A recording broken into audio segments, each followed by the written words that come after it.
Hansen is over the moon if you listen to a Sirius XM show about Zay Flowers. I know a lot of other guys are too. I can't get on board with it, Dolan. That guy's 5'8". Like, yeah, he was a first-round pick, though. I know, but I struggle with that. He's so small. Like, that's a really big outlier to succeed at that height. I mean, there's a lot of guys nowadays, like the size of these receivers are starting to become a little bit of outliers. You know, guys who are a little bigger might be playing tight end, you know, like I like Todd Monken. I like the fact that the Baltimore Ravens, you know, made peace with Lamar Jackson. I like the fact that they've decided that they're going to actually try to do some things for Lamar this offseason. So I'm totally in on Zay. I actually took him at 110 in one of my other FFPC rookie drafts. Will Levis goes 111. This again, folks, is Superflex. So you can start 2 quarterbacks. Will Levis, maybe he gets on the field this year. Maybe he doesn't behind Ryan Tannehill. What do you think of Levis this year for a rookie going into the season with Tennessee? Does he see the field at all for the Titans? I think Levis absolutely sees the field this year. I just think it's a matter of when. I think the Titans need to know if they have a quarterback of their future on this current roster. And I think Levis does play this year. I don't think it's right away, but this is why we thought we needed a quarterback, right, Drake? We needed somebody who was going to be able to start when the Titans benched Ryan Tannehill, which I do think is coming this year, unless the Titans somehow run away with this division. Finishing off the first round, Devin Achane, running back for the Miami Dolphins. Achane ran a 4.32 40. That's fast. Now, this team's all about speed. He's a small guy, though. You know, he's not the biggest guy. It's kind of like talking about Zay Flowers again. People, I think, are instantly slotting him into he's going to be their feature every down back. I don't necessarily see that with Achane. This, to me, just seems like this big 3-man committee.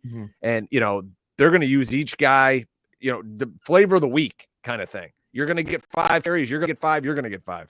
The thing about Achane, though, and I think what people are viewing this is the landing spot is so pristine with how Mike McDaniel runs his offense. You have an explosive running back in Achane. And while they have some depth there, it's kind of illusory depth. Raheem Mostert's in his third, and he's always hurt. Jeff Wilson's there, and, you know, he's always a little bit he's a little bit better than a guy, but he's a guy. Myles Gaskin and Salvon Ahmed are guys. And I think what people view Devin Achane as is somebody who could lead this team in rushing. He's not going to get 275 carries. But what if he gets 150, averages 5 yards a pop, and scores 6 touchdowns? It's going to be a pretty good season. 750 rushing yards, 6 touchdowns, catch a few passes. I think that is certainly in the cards for Devin Achane.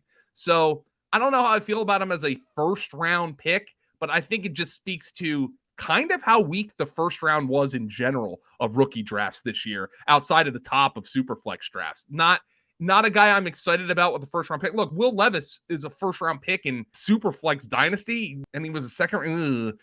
I think Devin Achane was just kind of, this is probably more like a second round pick. I need a running back, so let's take him at 112. I think that's probably the thought process here. One thing I do like, folks, and maybe you can use this to your advantage in your drafts. If I'm going to take a shot on a guy, I want to take a shot on a guy in a good offense with a really smart play caller who's going to have opportunities to explode. And that's what Achane has with Mike McDaniel calling the plays. The Miami Dolphins are a good football team, despite, you know, not making the playoffs, but they're quality, and it's going to be an offense that does really nice things. We settled on Jonathan Mingo. He comes off the board at wide receiver 5 in this draft at the 2-4. If you go over to fantasypoints.com, Brett Whitefield lists him as his overall 53rd best player. He has him 9th in the class, so we took him ahead maybe of where Brett thought of him. 6'1", 220, a guy who's electric with the ball in his hands. What I like about this guy, Joe, is, you've got Adam Thielen, who's 1,000,000 years old. You've got DJ Chark. You know, when's the last time DJ Chark produced for fantasy? This kid could come in and grow and become Bryce Young's alpha right out of the gate. I love the pick. You were all over it from the beginning. I think we had a home run here with Mingo in the second round. You know, and I think there wasn't really a ton of debate for us here.